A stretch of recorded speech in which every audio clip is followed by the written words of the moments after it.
Tapi yang paling berhasil memang Deng Xiaoping. Apa bedanya yang menarik antara dua kekuatan komunis ini dulu?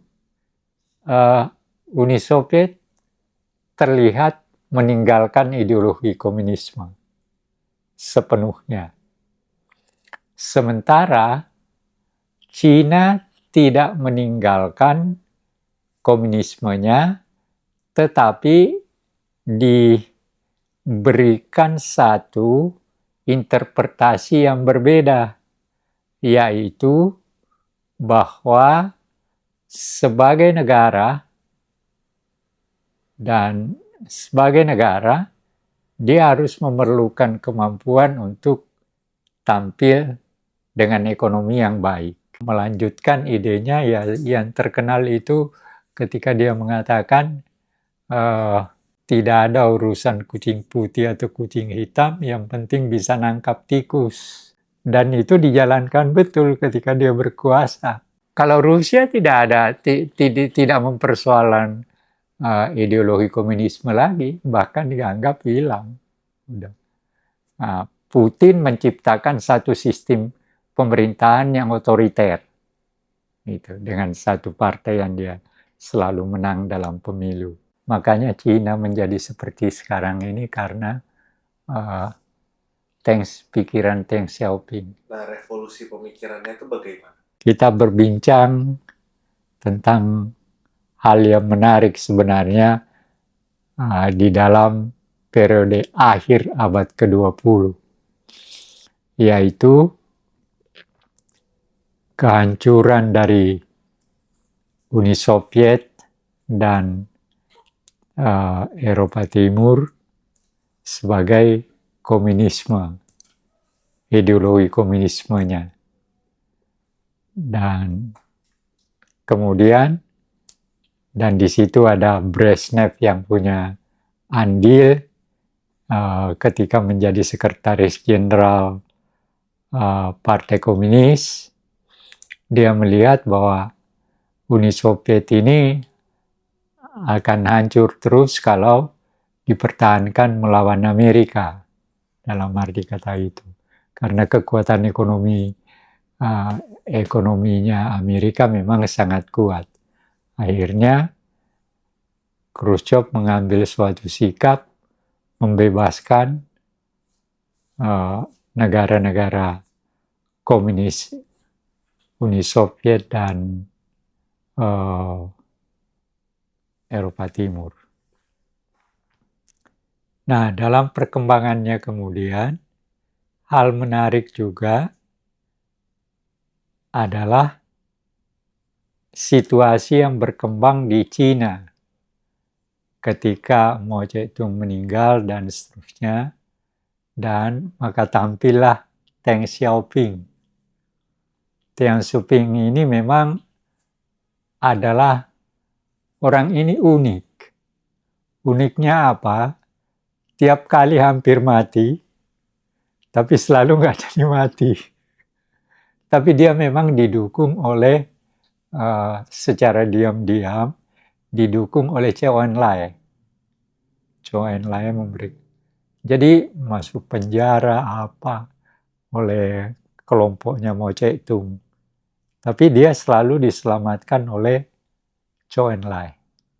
Nah, dan setelah terjadi pergumulan antara istrinya Mao Zedong untuk mengambil kekuasaan, akhirnya dia berhasil memenangkan dan dia yang mengambil posisi sebagai Panglima Angkatan Perang dan Sekretaris Jenderal Partai Komunis Cina.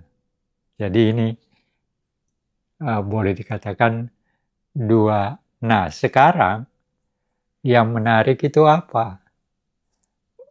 Rusia sebagai tinggalan dari Uni Soviet tetap mempunyai pikiran dalam paling tidak pada Putin bahwa Anda jangan menganggap kami lemah.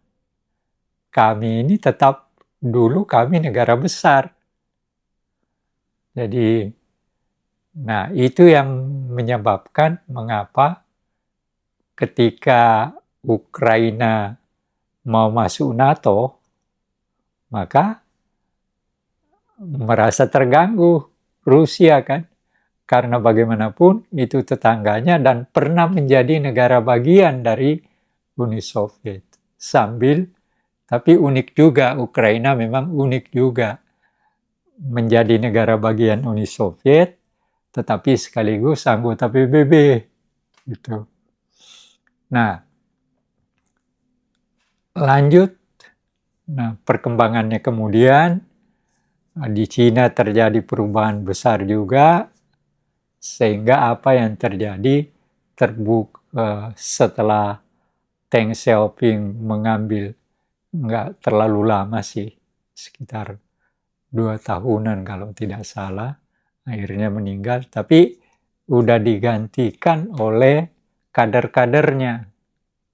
Ya, kader mereka yang melanjutkan idenya, ya yang terkenal itu ketika dia mengatakan tidak ada urusan kucing putih atau kucing hitam, yang penting bisa nangkap tikus. Dan itu dijalankan betul ketika dia berkuasa. Itu.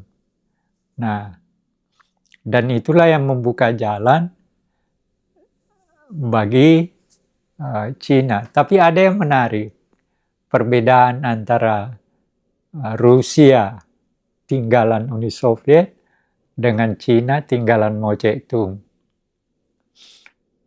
Tinggalan Uni Soviet yang berupa Rusia itu tetap mempunyai, dan setelah apalagi di bawah Putin ini bekas KGB. Nah, dia mempunyai sikap dan dia pintar bahasa. Dia pernah atase militer atau atase apa di Jerman dan pasti berbahasa Jerman. Bahasa asing yang dikuasainya betul adalah Jerman. Nah, setelah itu dia berhasil merebut kekuasaan sampai sekarang, jadi gonta-ganti aja tuh temannya partainya, ada temannya jadi Perdana Menteri, dia dari Presiden. Dia jadi Presiden, temannya dari Perdana Menteri. Seperti itu. Nah, sekarang Cina berhasil juga. Tapi yang paling berhasil memang Deng Xiaoping. Apa bedanya yang menarik antara dua kekuatan komunis ini dulu? Uni Soviet terlihat meninggalkan ideologi komunisme sepenuhnya. Sementara Cina tidak meninggalkan komunismenya, tetapi diberikan satu interpretasi yang berbeda, yaitu bahwa sebagai negara dia harus memerlukan kemampuan untuk tampil dengan ekonomi yang baik. Nah, oleh karena itu dia mengadopsi berbagai kemungkinan yang dilihat daripada unsur-unsur kapitalisme.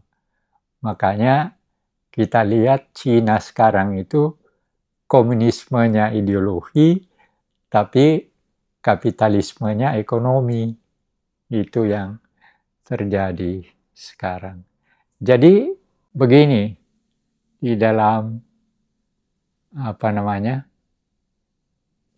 leaders itu, Zhou Enlai di situ dikatakan bahwa sebenarnya Zhou Enlai itu adalah tokoh yang sangat memiliki kemungkinan untuk melebihi Mao Zedong. Cuma saja dia secara etik tidak mau, gitu. Secara etik tidak mau melampaui Mao Zedong, gitu. Nah, tapi ya pergolakan dalam negara-negara, apalagi dalam negara komunis itu selalu terjadi. Nah, Mao Zedong memang dianggap sebagai tokoh yang menyebabkan Cina bisa menciptakan dirinya sebagai negara komunis sejak tahun 49 dan mampu menjadikan dirinya sebagai sebuah kekuatan. Selama di bawah Mao Zedong itu, Cina itu tidak pernah diakui oleh negara-negara barat, Amerika, Inggris. Yang diakui itu Taiwan, Chiang Kai-shek. Taiwan itu sebenarnya memang adalah pulau yang menjadi bagian dari Cina, tetapi oleh Chiang Kai-shek ketika dia dikejar oleh Mao Zedong, dia lari ke Taiwan dan disitulah dia bangun Taiwan. Taiwan sekarang menjadi sebuah negara yang kuat dengan teknologi dan industri yang baik, gitu. Nah, itu yang menyebabkan mengapa selama sekian puluh tahun itu Mao Zedong tidak pernah mendapat pengakuan dari negara-negara barat, hanya negara-negara komunis. Tapi di tengah situasi itu terjadi juga pertentangan antara Uni Soviet dan Mao Zedong. Mao Zedong ini sangat tinggi penghargaannya pada Stalin. Nah, pada saat Khrushchev naik sebagai Perdana Menteri, nah dia mengeluarkan pernyataan yang kurang baik menurut Mao Zedong terhadap terhadap Stalin, gitu. Nah, ini semua merupakan, ya, kalau mau dikatakan kerumitan dalam hubungan di antara mereka, ya memang terjadi juga. Itu yang yang menjadi persoalan juga. Tapi di dalam negeri Cina memang ada persoalan yang berkaitan dengan persoalan kelompok kekuasaan. Nah, istri Mao Zedong itu menciptakan kelompok sendiri juga. Dan ketika Mao Zedong sudah jatuh, sudah tidak ada, maka ini yang mau mengambil kekuasaan itu. Tapi berhasil dihalangi oleh Zhou Enlai dan Deng Xiaoping. Akhirnya yang mengambil kekuasaan itu adalah Deng Xiaoping CS, dan makanya Cina menjadi seperti sekarang ini karena pikiran Deng Xiaoping. Nah, revolusi pemikirannya itu bagaimana? Nah, itu terjadi karena melihat bahwa kalau sistem ini tidak diadakan perubahan, maka kita tidak bisa melangkah maju. Karena kita terima komunisme, tetapi ada hal-hal tertentu, yaitu tersimpul dalam kata-katanya, tidak ada persoalan kucing hitam atau putih, yang penting bisa menangkap tikus. Itu inti pikiran dia. Artinya, ya, kita boleh tinggalkan berbagai hal, yang penting kita berhasil menciptakan kemakmuran, tanda kutip, bagi rakyat kita. Itu yang inti yang dikemukakan oleh Deng Xiaoping. Nah, kalau pergerakan komunisme Uni Soviet terus menjadi Rusia dan sekarang Rusia tuh bagaimana? Kalau misalkan Cina kan lebih ekonominya kapitalis, tapi tetap ada dalam segi kekuasaannya komunisme. Tapi Iya, kalau ini lebih Putin, lebih diktatorial. Jadi tidak ada partainya dia, partai apa lupa saya namanya. Tapi dia punya partai juga, itu yang saya katakan tadi. Tiap kali pemilu, maka yang selalu menang dia, dan selalu gonta-ganti itu. Yeltsin, Ah, Yeltsin. bukan, Yeltsin kan sudah, pokoknya Putin ini, lupa saya namanya itu. Gonta-ganti sampai 4 kali itu kalau tidak salah. Ganti dia jadi presiden, kemudian jadi perdana menteri, kemudian presiden lagi, jadi presiden. Medvedev. Medvedev. Medvedev itu. Itu yang gonta-ganti tuh. Perdana menteri, presiden, tapi itu memang satu partai dia. Itu. Tapi sekarang dari segi ideologi, ya komunisme udah dilupakan oleh mereka. Nah, perkembangan komunisme sebenarnya bagaimana untuk saat ini? Kan sebenarnya sudah... Sebenarnya kalau mau dikatakan, ya dulu juga pernah menjadi diskusi di berbagai TV kan, komunisme sekarang. Itu ya, Cina tetap komunis tapi sudah kapitalis. Vietnam juga, Kuba juga. Jadi yang tinggal negara komunis kan sekarang Cina, Vietnam, Laos, Kamboja, Kuba. Korea Utara. Korea Utara itu yang malah itu yang sangat ortodoks. Jadi ya antara 7 atau 6 negara di dunia yang komunis. Dan ya boleh dikatakan komunismenya sebenarnya hanya sekedar alat untuk agar supaya negaranya tidak secara politik tidak pecah. Gitu. Karena kan sudah kebacut sekian puluh tahun menjadi pengikat, tiba-tiba mau dipotong kan bisa rusak. Gitu. Dan memang ketika awal berkembangnya ya sangat ketat. Itu yang menjadi persoalan. Tapi ya sekarang mereka sudah nikmati bagaimana ya biarlah partai saya tetap komunis, tapi ekonomi saya kapitalis. Itu prinsip-prinsip dari negara komunis yang sekarang itu ya seperti itu. Nah, kalau dilihat dari dua poros komunis yang besar saat ini kan Rusia, terlepas dari kalau komunisme ortodoksnya Korea Utara ya, ada Rusia dan Cina. Kondisi mereka menurut Prof. Anhar bagaimana? Mungkin dari Rusia dulu. Kalau Rusia tidak mempersoalan ideologi komunisme lagi, bahkan dianggap hilang. Putin menciptakan satu sistem pemerintahan yang otoriter, gitu, dengan satu partai yang dia selalu menang dalam pemilu. Nah, sementara Cina menggunakan partai komunis sebagai alat pengikat, tetapi lompatan untuk memperbaiki ekonominya ya dia tempuh hal-hal tertentu dari kapitalisme.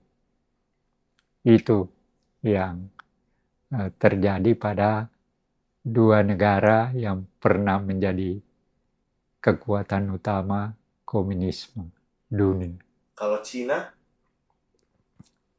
Cina sekarang tetap komunis, tetapi sudah dibalut oleh sistem ekonomi yang kapitalistik. Itu yang jadi persoalan. dan ya dia sudah berhubungan dengan Amerika, dia walaupun uh, uh, terjadi juga pertentangan antara Amerika dan Cina itu di Laut Cina Selatan. Itu ada persoalan di situ.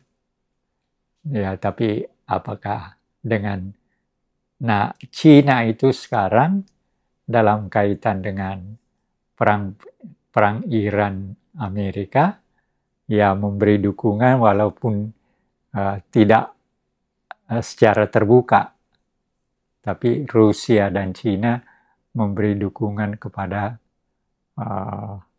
Iran. Cuma ketika ketika Putin menelpon Trump untuk ikut terlibat menyelesaikan, Trump ngomong, ya yuk selesaikan dulu Ukraina lah. Ya, tapi itu persoalannya sederhana kok itu. Bagi Rusia, jangan memberi ruang kepada Ukraina untuk mengganggu saya. Itu aja. Sedangkan kalau dia masuk NATO, itu kan berarti menjadi kekuatan bersama yang bagaimanapun karena bertetangga ya dianggap akan membahayakan. Hanya itu aja sih. Nah, jadi kesimpulannya kalau misalkan terutama di Asia ya, yang membuat negara komunis bisa paling tidak maju secara ekonomi dan teknologi itu atas landasan Deng Xiaoping tadi ya? Iya, itu di Cina paling. Iya, itu Deng Xiaoping memang. Itu pikirannya betul. Ya, itu hebatnya orang itu. Walaupun di tengah-tengah tersiksa, tapi dia tidak pernah melepaskan pikirannya. Itu yang hebat. Jadi, tapi dia untung karena ada orang yang hebat juga di belakangnya, tapi dia orangnya etik. Dia tidak mau melampau Maicetung, yaitu Zhou Enlai. Dikatakan dalam bukunya Nixon itu, Leaders, ini sebenarnya andai kata Zhou Enlai itu mau melampaui Mao Zedong dalam arti kata pemikiran ini, bisa. Dan memang orangnya cerdas. Gitu. Tapi etikanya tidak membuka itu. Jadi menariknya juga di situ. Oke. Memasuki abad ke-21 ini memang terjadi perubahan-perubahan yang sangat besar dari dua kenyataan. Nah, tambah lagi sekarang perang terjadi, tapi nanti kita bicara, ada buku yang menarik juga, ini dan ini, nanti kita lihat hancurnya negara bangsa. Nah, kalau melihat apa yang terjadi, sebenarnya dalam batas tertentu ada benarnya juga. Ya, tapi tidak sepenuhnya benar karena apa yang terjadi sekarang, perang antara Amerika dan Israel yang menyerang Iran, ternyata yang dipertahankan kan negara bangsa. Jadi konklusi dari buku ini kurang tepat gitu. Walaupun fakta-fakta tertentu bisa dikatakan seperti itu. Nah, bagaimana kita berhadapan? Kita tidak bisa tidak, kita bagaimanapun kita akan berhadapan dan kita sudah berhadapan misalnya dengan Cina, kita busnya dari busnya kan, Kereta cepat. wus, wus. Ya, itu konsekuensi dari hubungan kita. Dan dimulai oleh Pak Jokowi. Walaupun dikatakan oleh Luhut sendiri bahwa sejak semula persoalan biaya wus itu ada persoalan. Tapi terlepas dari itu, kita tidak yang kita persoalkan sekarang, Cina berkembang menjadi negara ekonomi terkuat nomor 2 sekarang, melampaui Jepang. Jepang sekarang nomor 3, Cina nomor 2, masih tetap Amerika nomor 1. Mungkin karena itu maka kekuatan ekonomi ekonomi Amerika, maka dia menganggap apa itu Iran. Dia lecehkan Iran kan, tapi terkaget juga. Nah inilah yang artinya apa?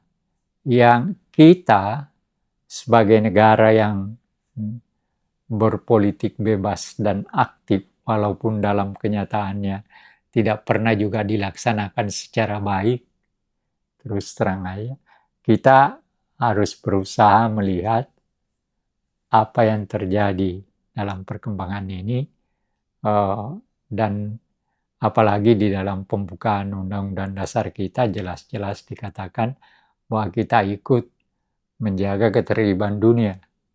Nah, sebenarnya ada kans presiden kita atau negara kita untuk mengambil peran, tapi ya biarlah itu lewat.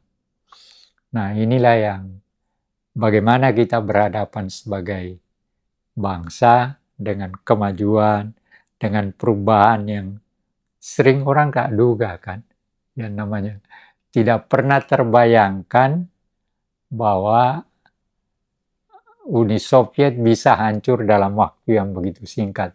Dulu di mana saya ingat kita memang sering mendiskusikan itu juga. Ada gejalanya memang, tapi tidak ada orang, kami ketika itu tidak ada yang menduga bahwa secepat itu hancurnya Uni Soviet.